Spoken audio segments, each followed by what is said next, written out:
Hi. Hi. We had a little technical difficulty there. I was like, I'm requesting to join. No, I saw that. I mean, there have been, now I just kind of like let it just kind of roll off my shoulders, the technical difficulties, because at the beginning, whenever I first started doing this, there were so many disasters and I would get flustered and then we'd have to start over and the whole thing. But now it's just kind of like, it is what it is, you know? You know what? Technology is great until it's not, and it's never as seamless as you think. Absolutely. Yeah. I totally agree. When I do How are you? I'm good. Yeah, I have like a stand-up comic routine where you warm up the audience before the whole thing starts. But I'm good. Oh Here, my gosh. my camera's falling. I'm good. How are you? I'm great. I am so excited for today. I mean, I've admired your work for so long, and you have the most impressive roster on the planet. It is, it's just very inspiring. Well, so I'm excited. Thank you. Yeah. Well, I'm here to talk design with you. So Lovely. yeah. Lovely. So I'll just introduce you. Okay. This is our guest today is Christiane Lemieux. She defines entrepreneurship in design. After graduating from Parsons School of Design and Queen's University, she founded and co-founded multiple game-changing design brands, including LEMIEUX ET CIE, a luxury furniture, textile, and home decor brand, and The Inside, a direct-to-consumer home furnishing brand, among others. The Dwell, Cloth and Company. She is an active investor in multiple ventures in the consumer and tech space with an emphasis on inclusivity and women in business. Additionally, she's a best-selling author whose works include 3 books and a 4th set to be released this spring. She was a co-host on Ellen's Design Challenge, and her work has been published in Architectural Digest, Forbes, and New York Times, to name a few. Did I miss anything?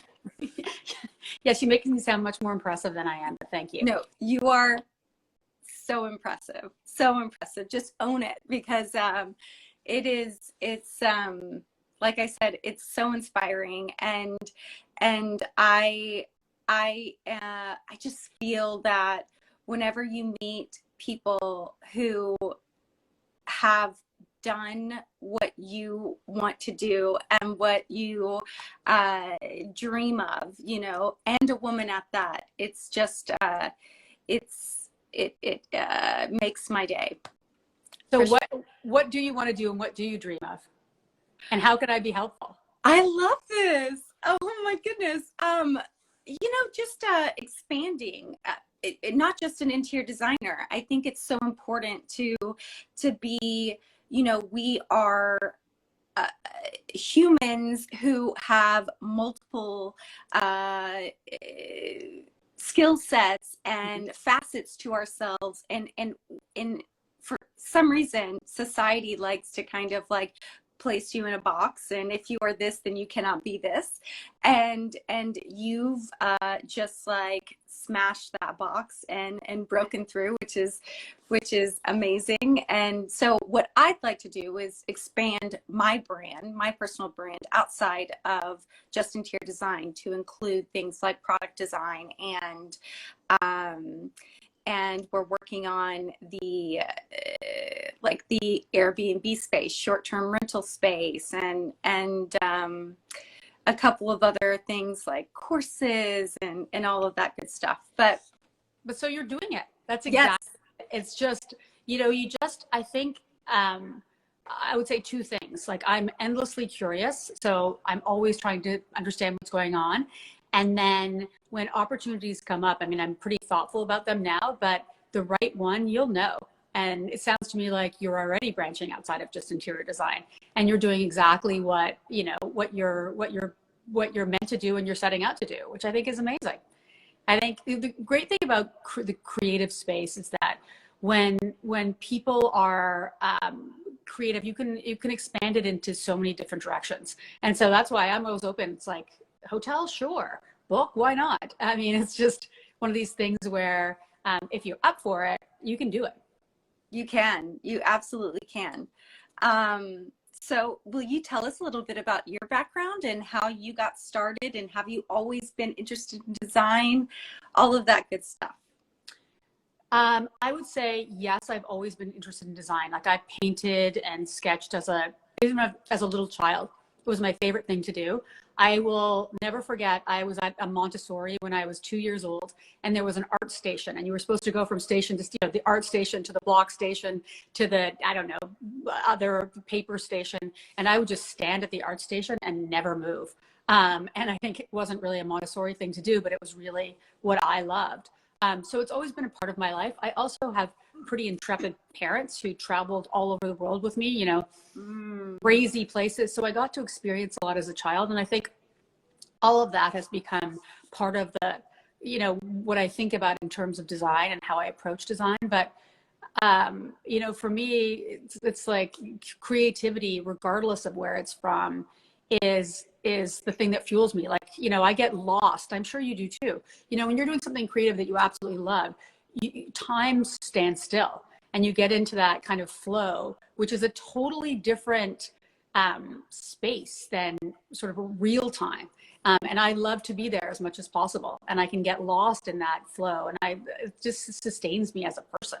Mm-hmm. But, I just think the creative endeavor is amazing. And I think anybody can find it anywhere. We all have things that we're passionate about that we can, drop into and really experience. Mm-hmm. I completely agree. I'm so thankful that I, tapped into that creativity so early as well, because some aren't that fortunate, or they're not able to, I guess, access it as easily. And it really does keep you, like you said, curious and I guess motivated throughout. Whenever times get challenging or whatnot, you can always kind of like venture out into finding different areas that you weren't necessarily like familiar with before. For instance, like I want to start taking dance classes just as a creative outlet. I've never been a dancer before, but I think that it's important to kind of like just try new things. And I think you'll probably love it. And I think it'll be accretive to your life. Like, it's really interesting. Lovely. Have you always had an entrepreneurial spirit? And what's been your biggest challenge as a serial entrepreneur?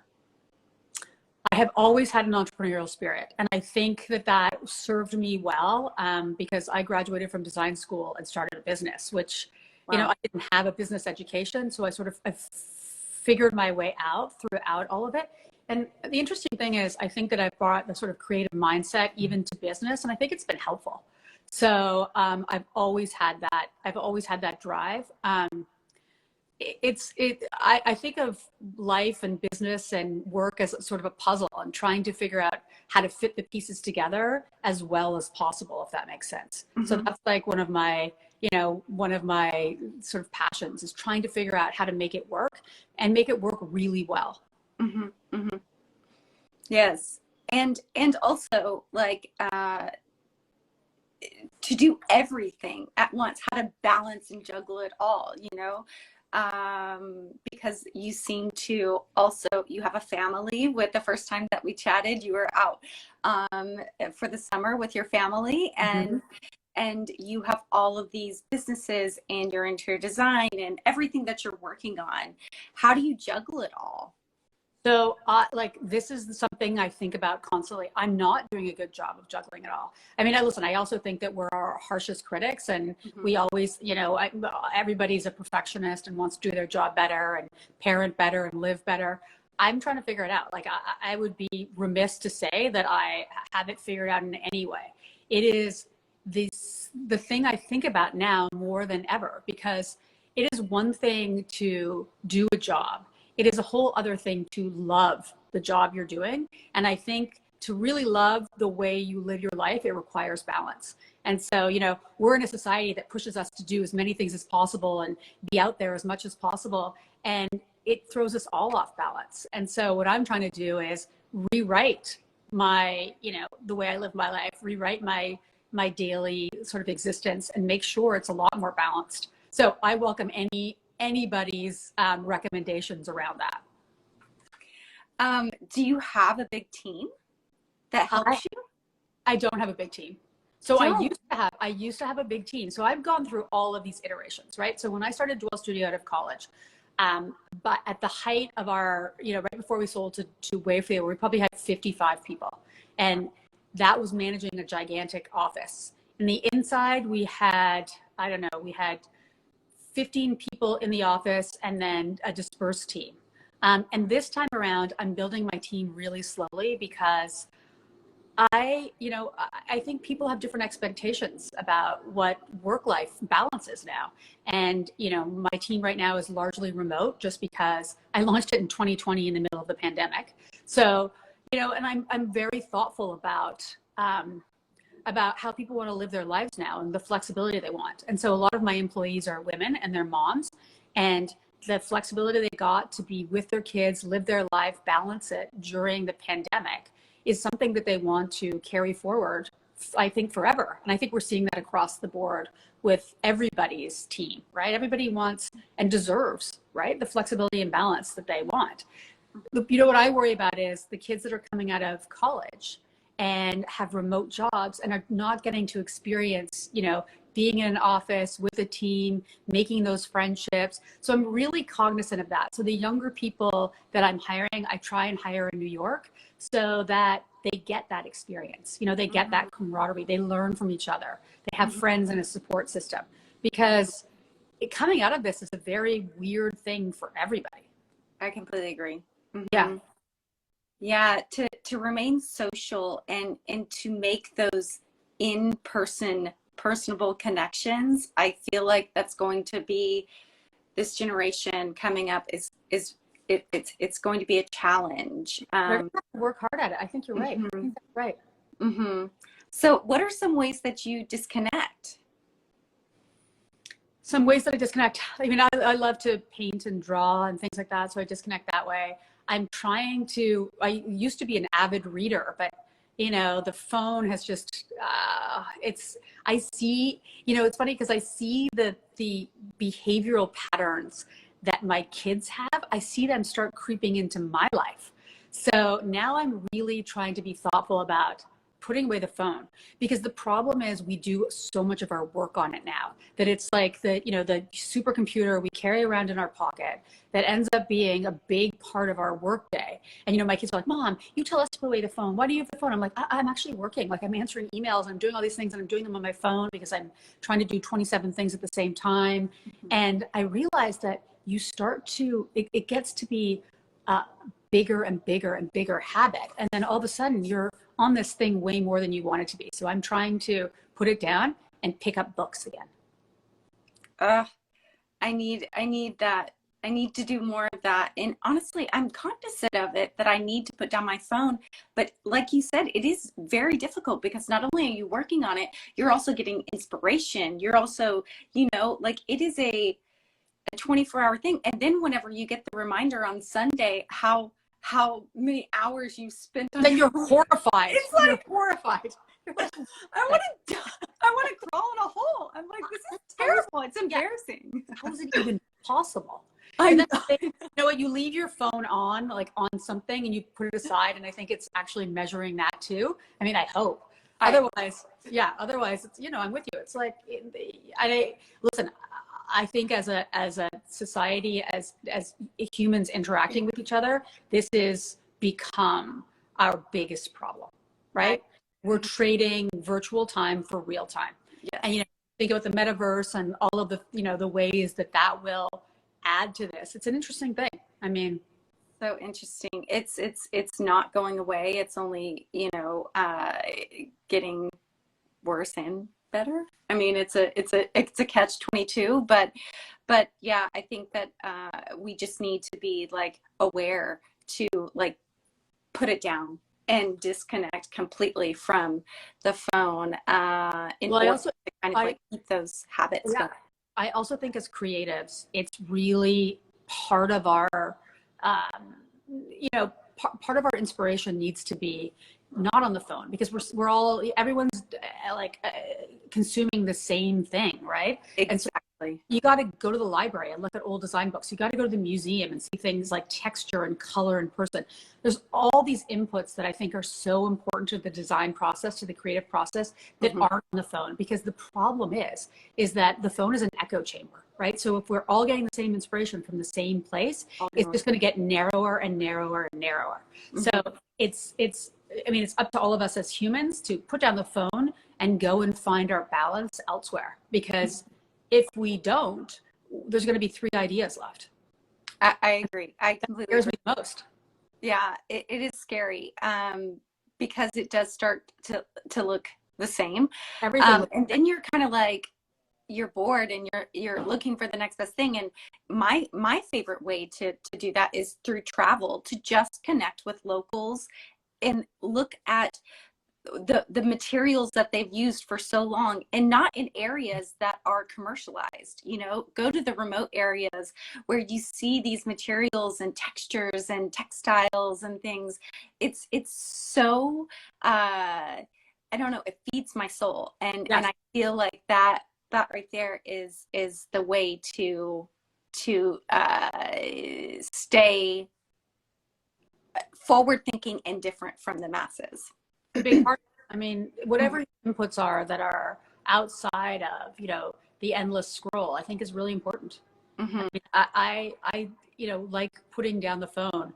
I'm starting to spend a lot more time thinking about where to get, really fundamental inspiration that isn't something that's been recycled. Yeah, it's tough. You got to go looking for it. That takes work. It really does. It takes a lot of work. So what was your most significant turning point in your life?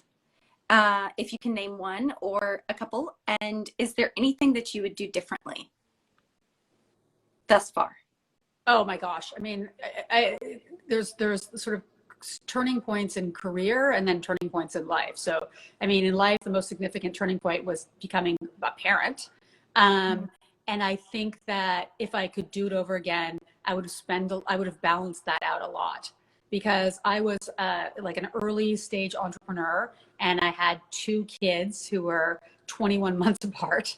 And I literally don't remember 5 years of my life because I had so little sleep. And I think if I went back, I would slow it all down. I don't know. I think we feel like, because of the narrative we get every day about unicorns and this, that, and the other thing, and this person, built an incredible brand and turned it around in 2 years. First of all, it's not true. And second of all, it's not. We've also sped our lives up to an unsustainable pace. So if I could slow it down, I would slow it down, especially as a parent. I think my business turning points are, I sold both the businesses. I grew them and sold them. I think I learned after Dwell Studio that, there's many acts in your life, right? And so I held on to that business for a very long time. It was such a big part of my identity. And I think letting it go was really helpful, because, I'm not the company I built. I'm the, person who's talking to you. And I think we put so much value on some of these, labels, entrepreneur, founder, all these things. It doesn't really matter. What matters is, how we build these companies, how everybody in the culture, how people feel supported and mentored, all of those things. And so I think about that a lot more than I did when I was really young starting businesses. Great answer. Because, I catch myself, I did not come from an entrepreneurial background or in the design world. And I catch myself, and I always try to connect with the person rather than the titles and the identity, because it's easy to get lost there sometimes. And yeah, it's a really great answer, unexpected, and gave me goosebumps because I relate to it. You've accomplished so much in your professional career. Are there any major bucket list items you've not yet achieved? I am sure. And what's next for you? Oh my gosh, there's so many things that for me, it's like endless curiosity. So I'm really interested in Web3. So I've gone into the NFT space in art, and I want to do that too. Yeah, yes, it's really interesting. I'm thinking about it in terms of design in the metaverse. But I'd like to do I'm working on a smaller hospitality project, but I love hotels. So I'd love to do a big hospitality project. So I'm putting that out to the universe, and we'll see what happens. Oh my gosh, I'm with you. It's going to happen 100%. I've never worked in hospitality, and I would love that. It would be a dream. I think that a boutique hotel for me would be really cool, just because you get so much creativity. You get freedom. I feel a little bit more freedom than these larger chains, but yes, it's going to happen for you. I know it. I think it would be fun. Yes. Can you show us around? Do you have any sneak peeks of anything that you may be able to show us that's coming up, or around your studio? I'm not sure where you are right now, but is there anything behind the scenes that you might be able to? In here? Not today. Today? It's like a disaster back there. We just had a photo shoot here. So there's I would love to give you a sneak peek. But yes, I'm launching a whole bunch of new categories at High Point.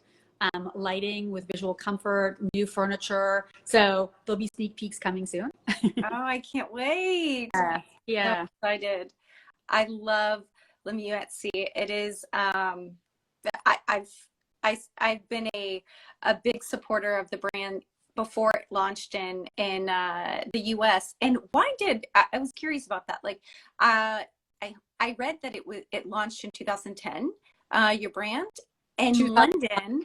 Yes, in London. Yeah. And then why did it take so long? Why did you wait 10 years before launching in the US?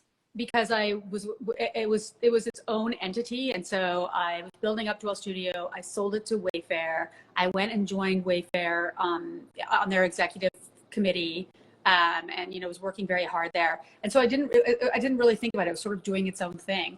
And then in the middle of the pandemic, I said to myself, it was a crazy time, because for a little while you literally thought, oh my gosh, I could actually die.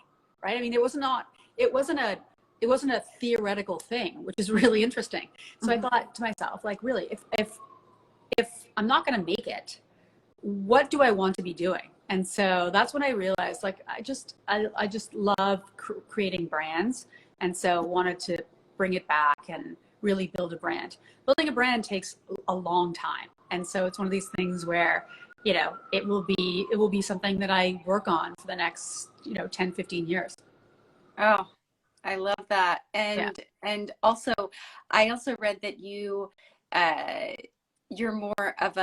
you identify more as a builder of the company, but not the runner. So you build these massive, successful brands, and then you sell them, or you kind of part ways with them, which is also, I identify right now with the first brand that you started, whenever you said that you held on to it for too long, and almost kind of did it feel like you were the first brand that you sold? It was almost like a part of you was breaking away. Yeah, I felt like it was a part of me, but here's one of the things I learned is that oftentimes we get these ideas about things that are ours and we hold on to them.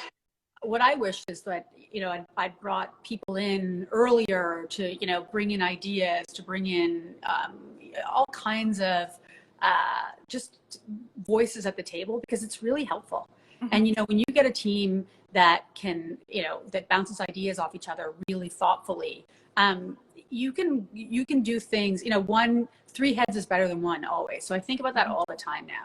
And what's better for, at the end of the day, the customer, the more beautiful the product is, the better it is for the customer. Mm-hmm. And the more kind of ideas you have at the table, the better it is too. So I think about that a lot now. Mm-hmm. I take my, I've learned it was because one was, from my ego, and now I try and do it from a totally different place. Yes. Yeah, no, it is connected to the ego, that sense of loss, and I realize that for sure. Yeah. Okay.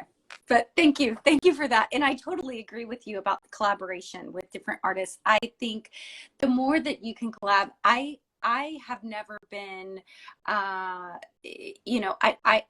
never feel threatened by other designers or people in the design community if not the complete opposite. I feel so inspired. I want to learn from them. I want to collaborate with them and bounce ideas. I think it's so cool, and really that's what we are as human. We are social beings, and I think that's where the magic happens, is whenever you kind of have this collaborative experience. And I also think as designers, like, we can be very helpful to each other as we create community, right? Because we're doing different things in different places, and it's pretty, it's based in your area largely.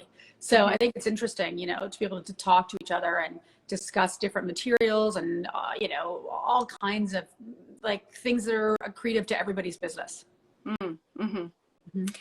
Well, okay. So for our closing questions, sure. What advice would you give to your younger self? And maybe we answered that a little, but I mean, the advice I would give to my younger self is, play the long game. None of these things happen in a minute. And if you think they will, you're going to be disappointed. Choose something that you love and that you're passionate about, and just play the long game. I love that. Take the time, slow it down, because I think we're all on some sort of crazy accelerated timeline of what we think we need to do.